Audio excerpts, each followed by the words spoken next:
Bonjour à toutes et à toutes, bienvenue sur la chaîne de la plateforme de formation Learning Club. Aujourd'hui, on se retrouve pour une nouvelle vidéo en compagnie de Johan Puiset. Johan, bienvenue sur la chaîne.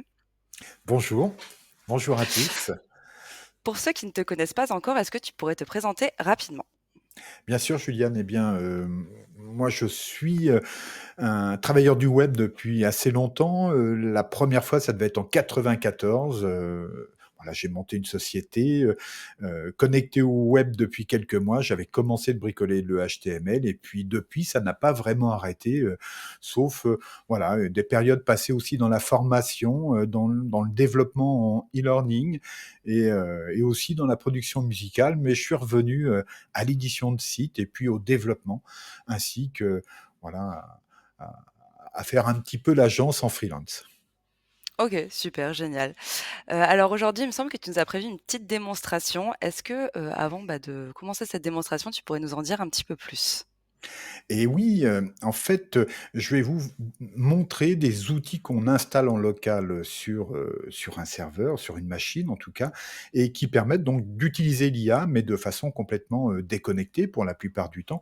Ce qui peut, d'une part, faire baisser les coûts, mais aussi permettre des flux de travail un peu différents et moins coûteux dans certains cas. En tout cas, c'est amené à se développer. On voit qu'il y a plein de nouveaux modèles, open source qui deviennent de plus en plus performants et je pense que on pourra travailler, d'ici quelque temps à la fois avec le online, les SaaS et cetera, mais aussi avec une partie d'outils qui seront, en local et assez performants pour nous rendre de grands services.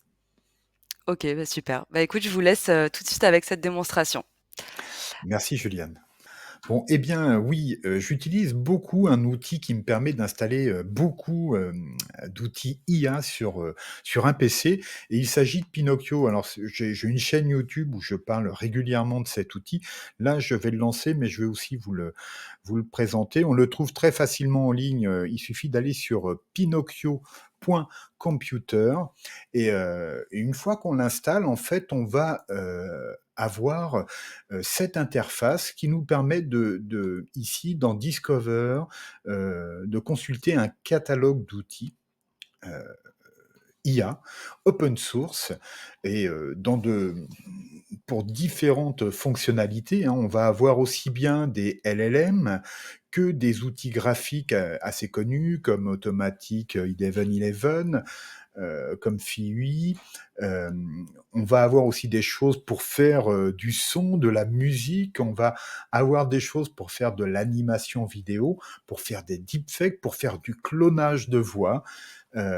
Bref, il y a vraiment un maximum de possibilités grâce à Pinocchio, qui nous évite en quelque sorte d'avoir à installer les IA une par une, toutes leurs dépendances.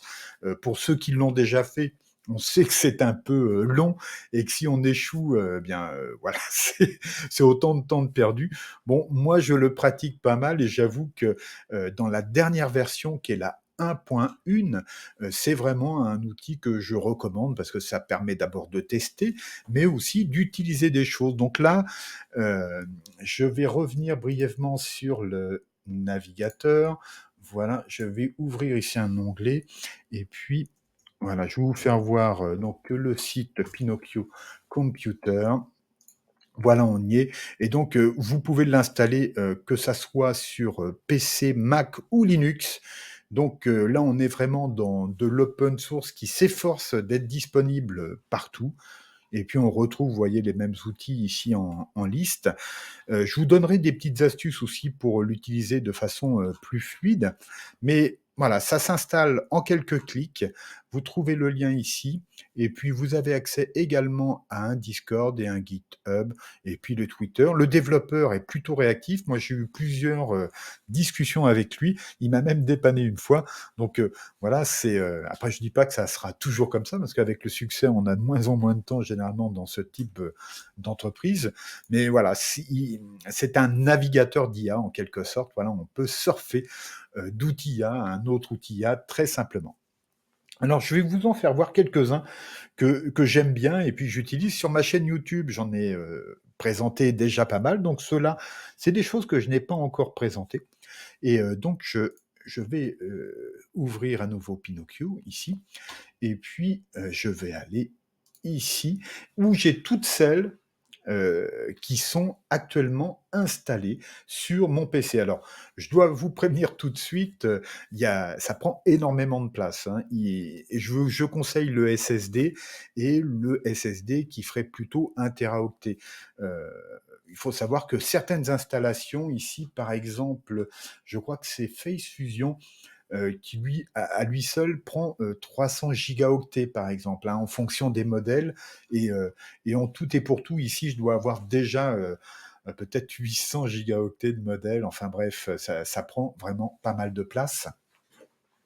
Et donc, il faut le prévoir. Ensuite, en termes de machine, eh bien, moi, j'ai un i7 avec 32 gigas de RAM et une carte RTX 4070. C'est pas le top du top, mais déjà, ça permet de travailler plutôt aisément avec, la plupart des outils. Là où ça me coince encore, mais ça va être vite résolu, c'est sur les gros LLM, heu, puisque là, c'est de la RAM qui me manque, voilà, je passerai à 64 ou 128 très rapidement de façon à pouvoir, gérer, des plus gros modèles. Alors, pour commencer, je vais vous présenter Moondream. Alors, on connaît, tous sur ChatGPT, ChatGPT Vision, qui vous permet, par exemple, de décrire, une image assez, finement.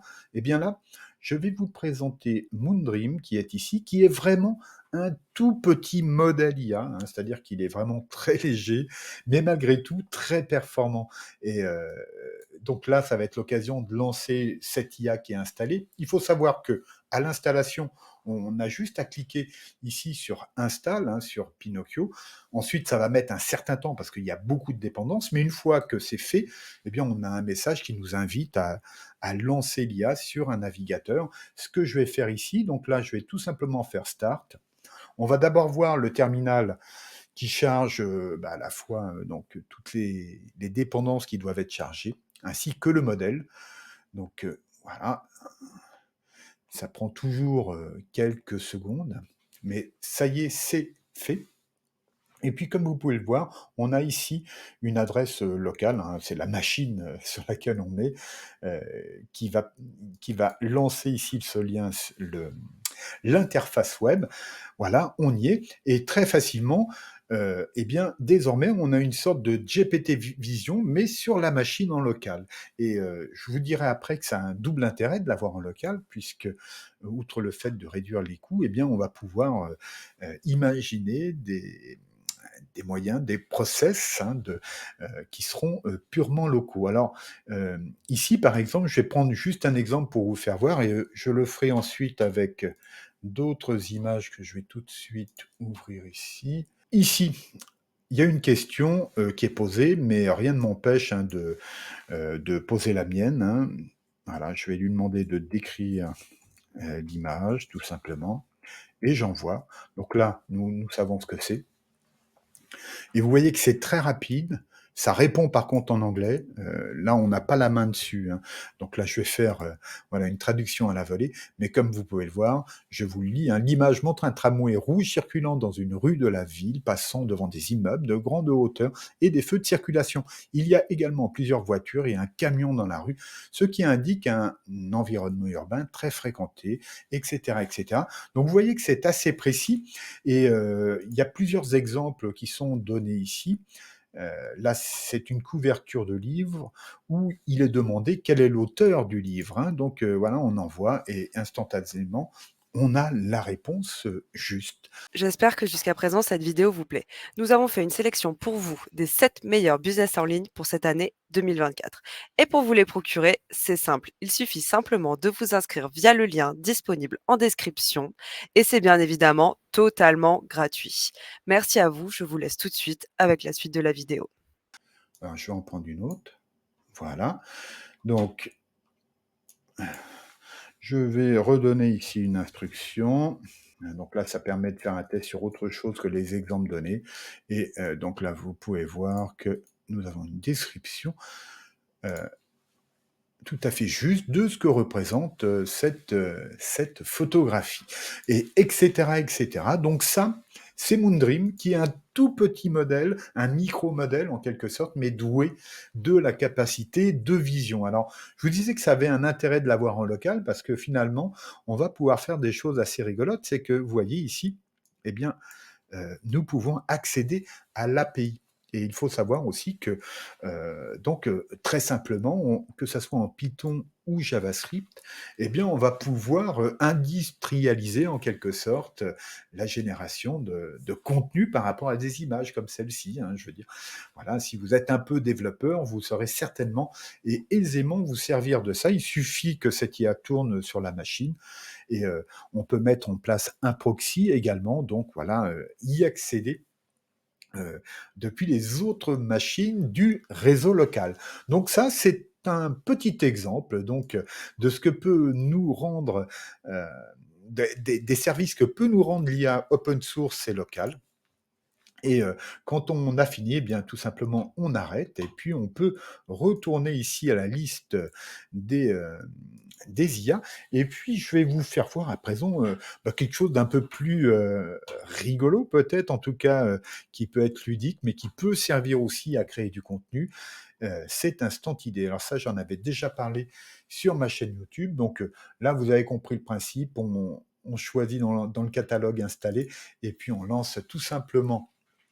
Alors des fois dans les messages, vous voyez, il y a une erreur de chargement, mais souvent c'est que voilà, il va se débrouiller pour que cela fonctionne. Ce n'est qu'un warning d'ailleurs.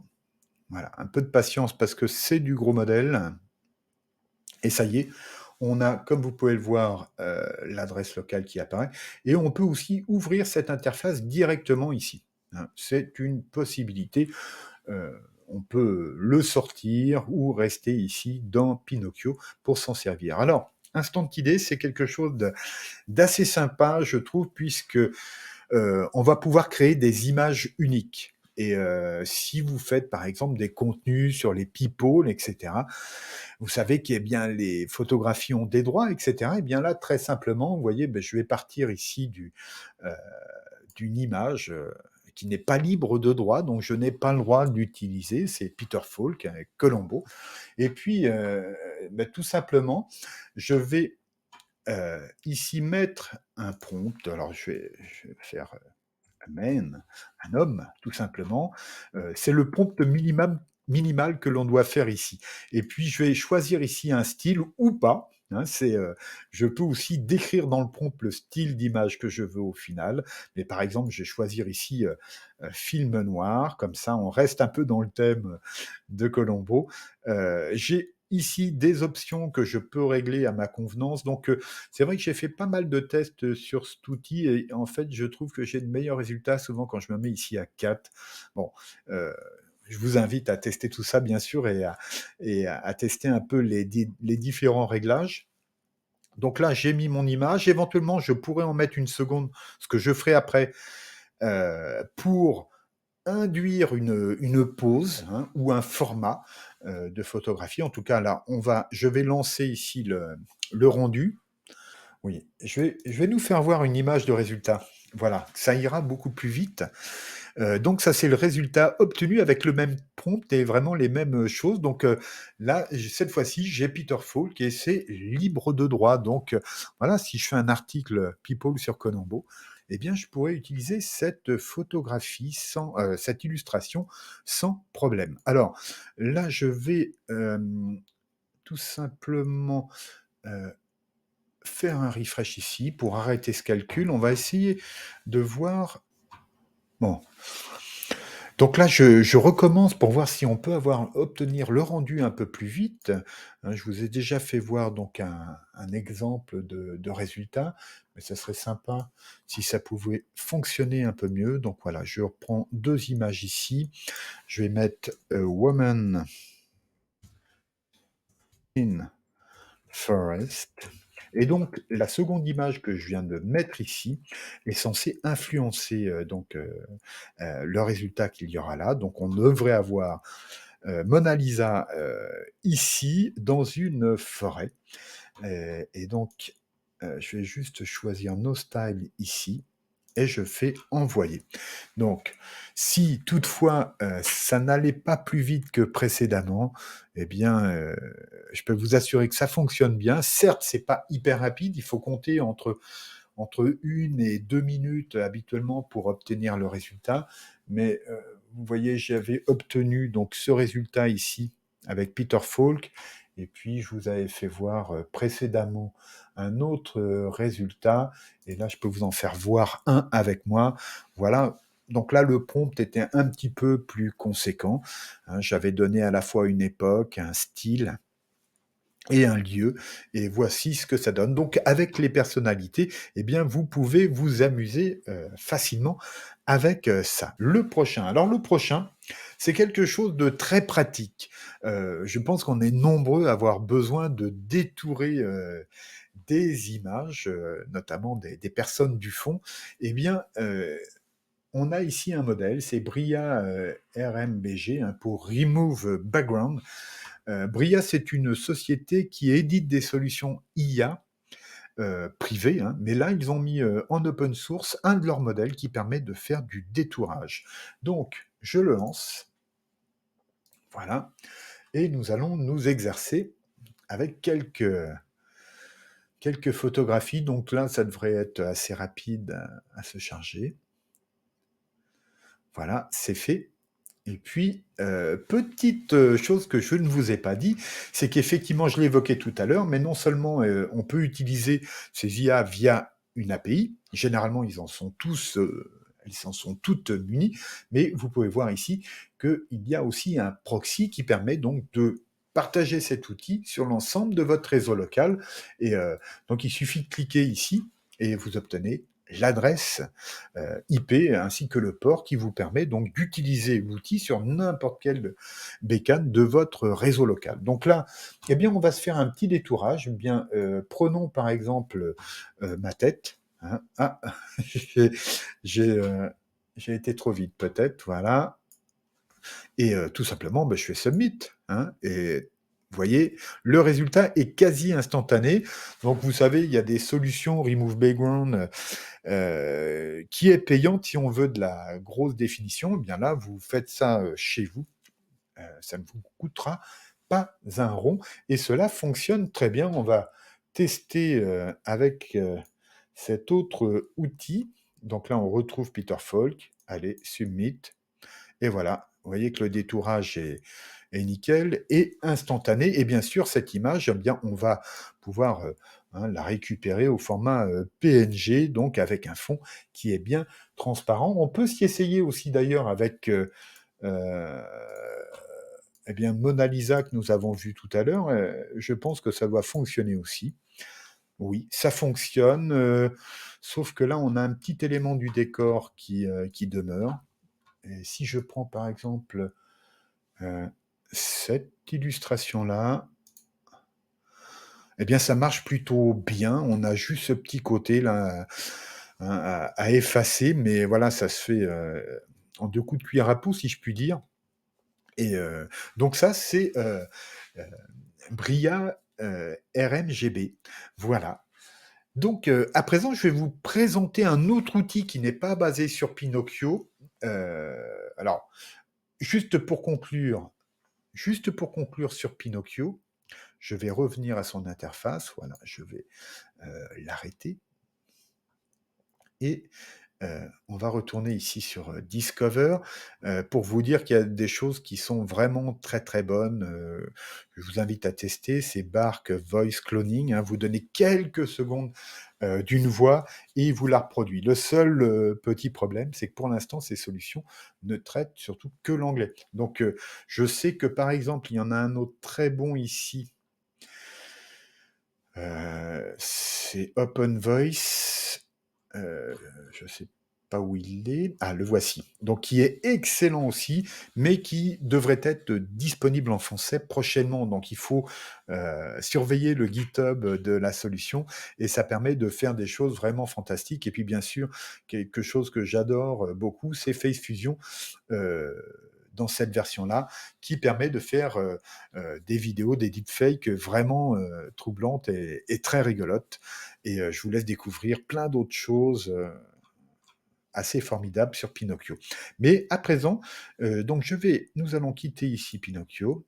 Voilà, je ferme ici et je vais vous présenter Jan AI. Alors Jan AI, bah, c'est aussi un outil open source, pardon. On va aller voir le site web. Donc là, c'est pareil, vous avez, comme vous pouvez le voir, pour Mac, Linux. Et donc ça, c'est un wrapper en quelque sorte qui va vous permettre d'accueillir beaucoup de LLM. Et donc, tout dépendra de la puissance de votre machine euh, et de la mémoire RAM que vous avez pour pouvoir utiliser des choses vraiment très performantes. Donc là, moi, je vais vous le présenter ici. Je vais charger des petits modèles, mais sachez que je l'utilise assez régulièrement pour des choses qui sont vraiment très sympas. Alors j'ai eu un problème juste avant la démo, ce qui fait que j'ai dû réinstaller à zéro. Donc j'avais des démos de préparer. Donc Janai euh, disposera à terme d'une API en tout point semblable à celle d'OpenAI, ce qui fait que vous pourrez switcher euh, vos outils que vous auriez développés sur l'API OpenAI directement sur Janai. Et ça, c'est quand même assez sympa. Il y a déjà des choses qui sont possibles aujourd'hui, mais les assistants vont arriver très prochainement. Donc ça, c'est open source, donc une API semblable à celle d'OpenAI. On a une application mobile qui arrivera prochainement. Et puis, on a aussi donc la possibilité d'attaquer aussi les modèles OpenAI si on le souhaite. Et dans ce cas-là, Janai, c'est un simple playground pour utiliser les modèles que nous connaissons par ailleurs. Donc, moi, il est déjà installé. Ça se télécharge en quelques secondes. Et là, le voici lancé sur la machine. Donc, j'ai déjà fait des petites choses avec tout à l'heure en vous attendant, mais je vais vous présenter son fonctionnement. Donc, d'une part, ici, dans les settings, vous avez un certain nombre d'options. On voit ici les modèles qui sont téléchargés. Donc là, ici, j'en ai deux. J'ai Mistral, qui est pas mal, hein, le 7BQ4. Et j'ai aussi le Mistral 8X7B Instruct Q4, qui est lui quand même largement au-dessus en termes de capacité. Par contre, ce que vous pouvez voir ici, c'est que ce n'est pas du tout la même taille. Je veux dire, 4 Go, c'est pas grand-chose pour un modèle, et déjà, ça permet de faire pas mal de choses, Mistral. Avec Mixtral, eh bien là, on passe franchement une étape supérieure. Et donc, voici ce que l'on peut faire avec. Alors, ça, ce sont donc quelques settings. Moi, j'ai tout ici par défaut, il me semble, sauf que j'ai dû activer ici le mode expérimental qui nous donne des options en plus. Et par défaut, comme j'ai un GPU NVIDIA, eh bien, il a été détecté et activé, ce qui permet donc de calculer plus vite, bien entendu. Alors, ensuite, nous avons ici un moniteur de ressources. Donc, évidemment, quand on l'utilise, je peux vous dire que la RAM, moi qui n'en ai que 32, eh bien, il n'y en a plus. Hein. Donc, pour utiliser Mixtral, déjà, moi, je suis vraiment à la limite. Hein, donc, je vous conseille au minimum 64 pour vous amuser avec ces modèles-là. Et puis, bien sûr, le plus est le mieux, comme on le sait en IA. Ensuite, du niveau du CPU, franchement, voilà, je suis jamais embarrassé. Ensuite, vous pouvez voir ici qu'on a un serveur d'API. Donc, on a déjà une partie des choses qui sont implémentées ici. Et c'est vraiment très sympa de voir ces scripts que l'on a pu faire pour attaquer l'API OpenAI fonctionner ici avec très très peu de modifications. Donc, on peut lancer le serveur. On a le endpoint ici et c'est parti, mon kiki, si je puis dire. Hein. Donc là, nous avons le hub qui vous présente tous les modèles disponibles. Donc on a le Mistral qui est installé là, et ensuite on a plein d'autres modèles, pour certains assez intéressants puisqu'ils vont être spécialisés pour telle ou telle tâche et vous pouvez en avoir ici une courte description à chaque fois. Donc là, comme je vous disais, on peut aussi attaquer les modèles OpenAI, mais dans ce cas-là, on n'est plus sur du local, hein, c'est juste, on donne juste notre clé API, puisque jamais ces modèles, enfin, ce n'est pas prévu qu'ils nous soient remis en open source. Par contre, vous voyez que voilà, on a plein de choses fort sympathiques et des gros modèles comme le Llama 2 Chat ici en 70 BQ4. Donc bah, tout ça, je ne les ai pas testés. Le Mistral, je le trouve très bien et puis on a des choses alternatives ici. Voilà. Alors, pour démarrer un chat sur Janaï, bah, c'est très simple. On clique ici et puis on va faire nouveau chat. Donc là, ce que je vais faire avec vous, c'est lui demander, par exemple, de me faire une fonction JavaScript pour offusquer des liens hypertextes. Donc là, je suis sur Mixtral. Alors je vais me mettre sur Mistral, ça ira plus vite. Ça vous permettra quand même de juger de la performance de l'outil. Ici, je pourrais lui mettre des petites instructions, hein, comme voilà, me répondre en français, etc. Le placer dans un rôle. Mais j'avoue que voilà, tout dépend des modèles, hein. Sur le Mistral de base que j'utilise là, c'est pas là que c'est le plus efficace. Vous pouvez régler les tokens ici, la température, le top pi, etc. Vous voyez, on a pas mal de choses intéressantes, assez récentes, pardon. Et eh bien, je lance, hein, tout simplement. Euh, donc on va le voir tout d'abord charger le modèle. Voilà, c'est fait, et nous répondre. Alors là, vous pouvez voir que ça y va. On est en mode stream. Ça fait plaisir à voir cette rapidité, hein. On voit rarement ChatGPT nous répondre à cette vitesse-là. Là, j'aurais pas le temps de tester cette fonction, mais pour en avoir testé d'autres précédemment, eh bien, cela fonctionnait. Et je voulais même demander dans différents langages. Voilà, il est tout à fait capable de nous faire la même chose. Par exemple, euh, allez, je vais lui demander en PHP. Voilà. Ça y est, c'est reparti. Et voilà, il nous adapte cette même fonction en PHP. Bon, tout ça me semble un petit peu curieux malgré tout. Euh, mais soit, là, je suis pas sûr de l'efficacité de la fonction. Mais bon, je ne testerai pas ici, mais c'est juste, voilà, pour un tout petit modèle de 4 gigaoctets, voilà ce que l'on peut obtenir. Alors, il peut aussi travailler à d'autres tâches. Là, je vous le fais voir, par exemple, on va partir sur un nouveau thread. Voilà. Donc, je lui demande en français, listez-moi 10 idées de sujets autour de la photographie pour la création d'une vidéo sur YouTube. Voilà, on lui envoie. Et là encore, la rapidité est au rendez-vous. Alors, vous aurez le temps de mettre en pause, par exemple, hein, pour regarder les contenus. Moi, ce que j'ai remarqué sur Mistral, c'est qu'il est quand même un peu meilleur en anglais, dans lequel parce qu'en français, il va nous faire pas mal de fautes et là, il y a quand même intérêt à sortir notre correcteur orthographique. Mais vous pouvez voir que le résultat n'est pas déconnant du tout. Et par exemple, bah, pour poursuivre la discussion avec lui à présent, eh bien, je vais tout simplement ici lui demander de me faire un script pour l'idée numéro 1.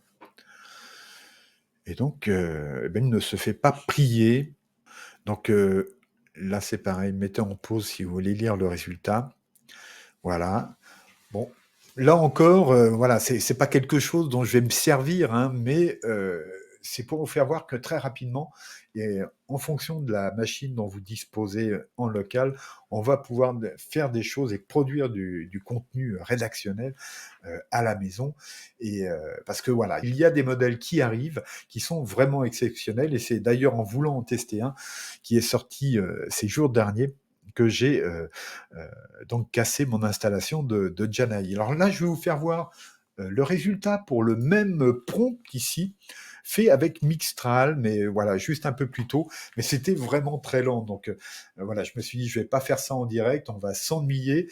Donc voici sur la même question, la réponse qu'il m'a faite, c'est quand même un peu plus fin, un peu mieux senti. Et concernant le script, eh bien, là, on va avoir une structure qui est, là encore, un peu meilleure, avec des choses à garder sur lesquelles on va pouvoir voilà, mettre de l'humain en paquet.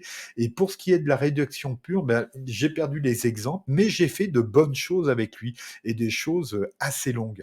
Donc, pas d'une traite, mais en découpant un petit peu les rédactions, eh bien, on obtient des volumes assez conséquents. Et là encore, eh bien, comme vous avez pu le voir, on a accès donc à une API, ce qui veut dire que de ces outils, ben, elles peuvent tourner sur un serveur et on y accède de n'importe quelle machine du réseau local. Donc voilà, je vous ai présenté quelques outils, hein, donc Pinocchio qui permet d'installer donc une foultitude d'autres outils et Janai qui est en développement, mais qui nous permettra certainement et rapidement, je l'espère, d'utiliser des modèles très performants pour nos générations et nos créations de contenu. Voilà. Bon, merci beaucoup pour, cette démonstration, Johan. N'hésitez pas à aller Merci. voir mais n'hésitez pas à aller voir la chaîne de Johan, bah, pour d'autres démonstrations et astuces avec les, outils IA. Je vous mettrai le lien en description. Avant de Merci. conclure cette vidéo, j'ai quelques questions à te poser. Volontiers. Alors, pour la première question, quel est ton top 3 IA que tu utilises au quotidien? Eh bien, ChatGPT, Pinocchio, d'un point de vue et puis les outils que je développe de mon côté, alors basés sur les API OpenAI, hein, majoritairement. Voilà, pour être tout à fait franc. Je passe tout de suite à la deuxième question. Est-ce que tu favorises davantage les IA d'open source au détriment des IA payantes? Si oui, pourquoi? Bah, franchement, moi, je suis opportuniste et pragmatique, hein. Je vais vers ce qui est utilisable et ce qui, me permet de produire au mieux, qualitativement et éventuellement le plus rapidement possible et c'est vrai que je reste curieux de ce que fait l'open source et j'en utilise, notamment pour l'image, pas mal, heu et secondairement, voilà, pour le texte, j'avoue que, voilà, pour l'instant, je suis chez OpenAI. Alors pour la troisième question, pour toi, quels sont les gros enjeux à venir pour la partie création de contenu? Eh bien, les gros enjeux, heu, c'est, le multimodal qui reste quand même, à obtenir, hein, de façon, viable et utilisable et sans doute l'automatisation et justement, en parlant d'automatisation, aujourd'hui, il y a des modèles, IA qu'on appelle les LAM, hein, pour les Large Action Models, qui eux sont, sont créés justement pour apprendre nos interfaces, à comprendre comment on s'en sert et à faire les actions qu'on leur demande. Donc j'ai eu l'occasion d'en tester, je crois que, sur la dernière ou l'avant-dernière vidéo que j'ai sortie sur la chaîne là, je teste un de ces lames, que l'on va retrouver derrière un Rabbit. Vous savez, c'est le petit appareil orange que l'on a vu beaucoup ces derniers temps et ça fait partie des choses, voilà, qui vont, être exceptionnelles et qui vont nous arriver dans les prochains mois. Enfin, je pense, voilà, d'ici 2 ou 3 mois, on aura déjà de beaux exemples devant nous et l'automatisation va passer à un autre stade puisque là, on va demander, voilà, réalise cela et il pourra utiliser plusieurs outils à la suite les uns des autres pour nous donner le résultat final et j'ai vu des exemples probants. Très bien, on a hâte de voir tout ça. Ah oui. Alors je passe tout de suite à la quatrième question. Est-ce que selon toi, bon tu y venais un petit peu déjà, mais est-ce que selon toi, ChatGPT pourrait être vite dépassé d'ici les prochains mois, prochaines années? C'est possible, c'est je dis pas que c'est probable, mais ne serait-ce que, par exemple, si on regarde Google et ce qu'il est capable de faire et comment il a upgradé via, Gemini Pro et Gemini Ultra, Bard, donc qui ne s'appelle plus Bard d'ailleurs, et bien, voilà, on est quand même passé d'un monde à l'autre, hein, alors même si ce n'est pas encore, parfait, Bard, ça devient un outil qu'on peut utiliser, à des moments pour du rédactionnel. Heu je pense que Google ne va pas en rester là. Et il peut y avoir d'autres acteurs qui viennent disrupter effectivement un marché naissant.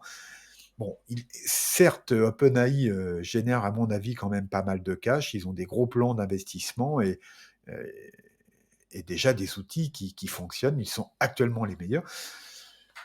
Nous verrons cela, mais voilà, c'est du domaine du possible. Pas indétrônable pour le moment.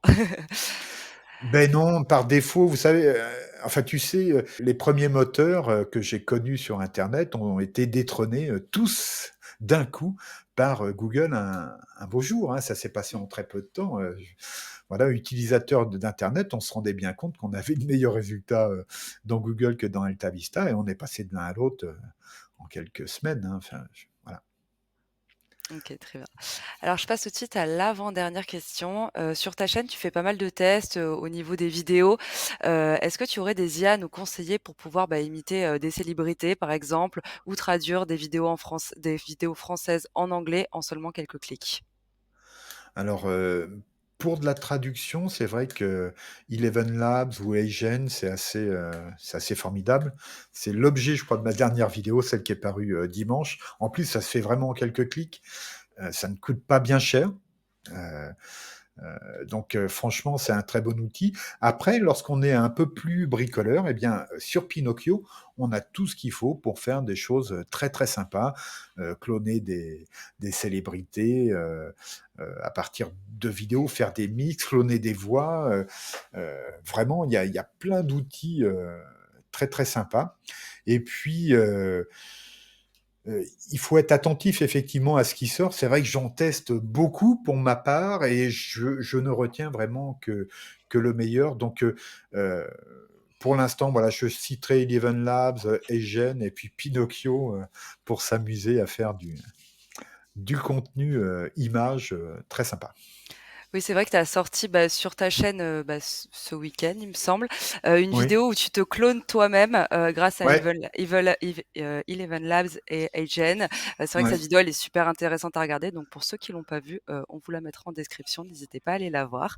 Je termine tout Merci. de suite avec la dernière question. Est-ce que tu Oui. penses que YouTube peut identifier les vidéos faites par intelligence artificielle?